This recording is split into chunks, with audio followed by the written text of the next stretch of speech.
Kubit FM tugende mu yolunaku lwaleero tulabe munafona agamba ki.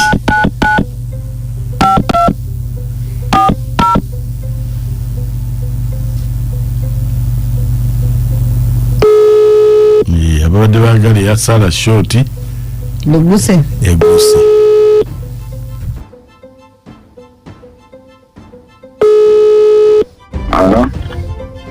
Alo. Yebaliko ssebo. Kale ssebo nawe yebaliko ssebo. Wampereza message ku TikTok nti oyagala kwogerako nange. Mwani mukunja mbadde nsaba njogereko naawe. Afuna obuzibu ne mukyala wange. Mukyala wange Sarah Short. Ani? Sarah Short. Sarah Short omuyimbi? Sarah Short omuyimbi. Bayagala ne bbanga ddene emyaka giri mu 8. Naye yankwatira mu nsobi. Tufe ensobi ndikkiriza naye nsaba nsonyiwe. Mukyala wange mwagala nnyo naye kati mwaka mulamba batwawukanye naye mukyala wange oyo nsaba nsonyiwe. Ese omukunja. Yakukwatira mu nsobi ki? Nali mu bbaala nga ndi n'oyo omuwala bamuyita Rachel Namiro. Kati ate nga Rachel yali anzigyemu essaati nga nsiyaddemu ka sleeveless. Aga nti bawa Sarah Short bamukutte ne Namiro.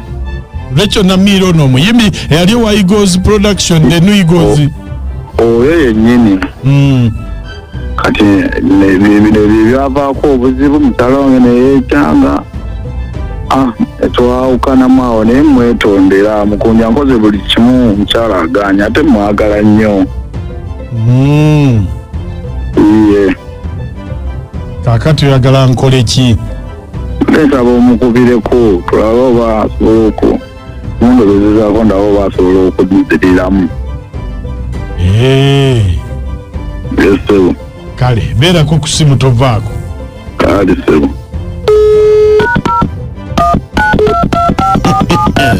Atuuse kati. Sarah Short. Kose Katirinda.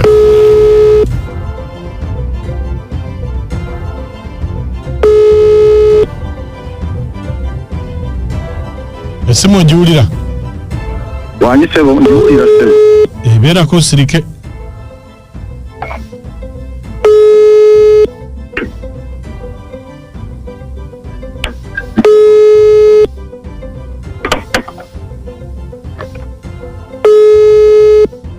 Wangi? Sarah Short. Wangi sebo. Kye kiriwo? Tewali. Wakeddewa? Ndi waka. Oli waka? Kakati? Wangi? Omwami wo lwaki omukaabya? Mwami ki? Oli owuwo oluwagga. Wangi? Luwagga sirika. Nze gwendi mukunja. Kaza tukoze yatajjeko bujja. Kiwago kigambo okusirika kiri mu kwogera. Mugamba sirika atayogera. Naye kati Sarah Short akola mirimu gy'emufuula bisi.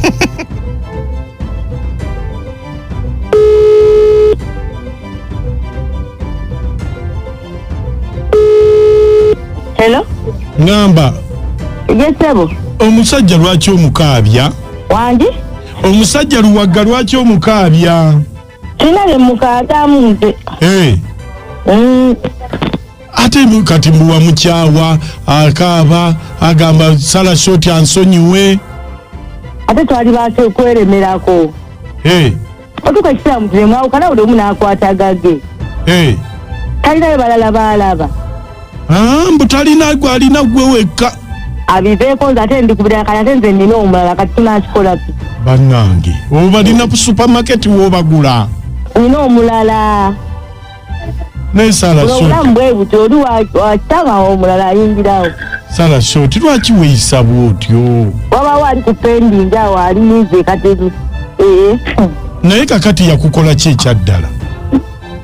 Twayawuka abamanyi naawe.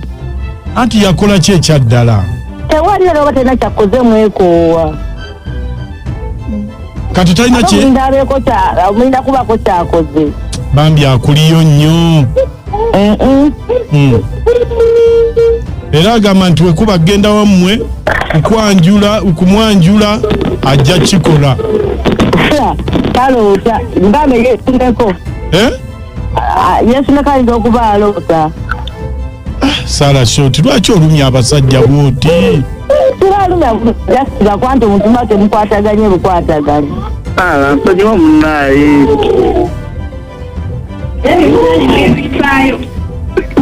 Sarah. Bambi omutima gwange gusula bubi. Sabunyambe onsonyiwe. Nayita byaggwa.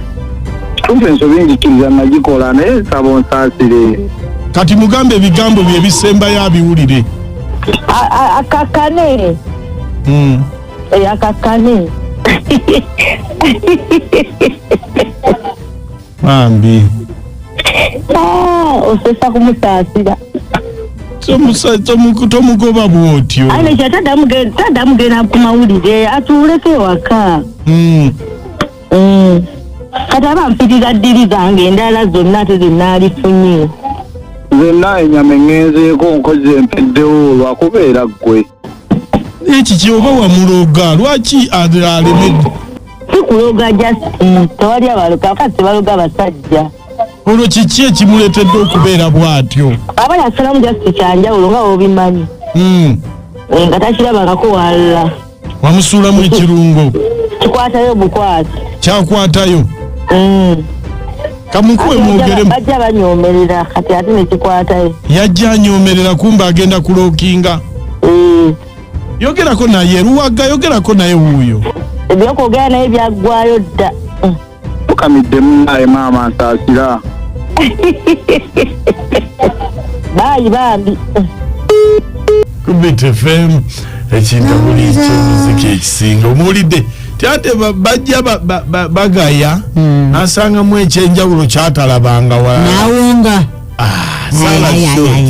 mwagadde nnyo ate nze nyala nnyo omukyala eyenyumiriza mukyali kati Sarah Short dagambe kati yalookinga ate nze nabivaamu ageze n'agamba akoze namwe mulu mwalaavu abasajja nga tolaba nze nagwa mulaavu nakubawo omugongo gwe yali pipa yali ki naye gunuma kade sikyakubawo omugongo kubawo mannyo endobeso mugiwulidde nnyo Sarah Short agambye nakweyambula nga lugoye nsonyiwa busonyiyizi naye ndi ku nnamba ndala nnyo tonzitira na ddiru zange yali ku namba wajjogaya kati olookinze naye kati yo omusajja mudde bwaga nti obufumbo bwe bwafa nga alowooza mu Short ate ne Short n'amusuulawo kati lwaki addeyo ewooli maama Florence Masembe designer bakyali nankuwadde bannange Sarah yamba osonyiwa omwami gwe mwenki wamukolo wamuliisa ki nye musonyiwa ajja kwekola ekikyamu mwana w'abandi endobesa eno giweereza kabatuuze b'ekinoni Gomba weekend ennungi webale nnyo Masembe Lawrence taata director simu kamambule road ofuganza road madamu nkulamusizza yes sevo kakati gwe mwami mukunja nkubuulire oyo omusajja yali asaaga yagenda agaya mukyalo oyo alabika naye alina ebirungo bye nkugambye omuliro omusajja akaaba akoze nkugambye banamambule bakutumidde weeraba kale abasimusima bali kuweereza banange omwami akimanye ti omukyala yali yamukoowa ekyo kyekwasa kyomusanga mu bbaala omukazi ng'akukooye anoonya engeri yonna ekwetaawuluzaako kati yali yalindirira kibaawula naye omwami amanyi nti ne bwanaamusonyiwa ajja abeera kutugabane kati lwaki amwesibako tuwaba akukooye manya noonya omukazi omulala bali kuweereza abasimusi ono madamu Tina Ekyotera Tina Ekyotera oli omukyala alimu ekyenjawulo si mwangu wakulekawo madamu Tina abiyita byangu abasimusi good morning Mrs. Monica nze Sarah mwagaddeko ka sipiidi bannange oli olufuluma enkyanyi nkero oyingizaawo mulala abakyala akomukawulidde nabambiruwaga bayi nanga nkwasizza ennaku Saala yandimudiddemu bambi yandimudiddemu Nasaz Monica omungi nowera abatumidde ne Queen Smile nze ngamba omuganda wange oyo omusajja bambi yeewummuzeeko omukyala yamukoowa ndoza amawuliddeko omuyimbi Sala Short alina omusajja omulala amwesonyiwa akola ebibye ajja kufuna omulala amutegeera ono mugwanya William Masanafu eno bisonyiwerezaako abatuuze b'Masanafu mbaagala nnyo simusi mubeere bulungi naye bannange eyakola laavu weeyitaani ya rabbi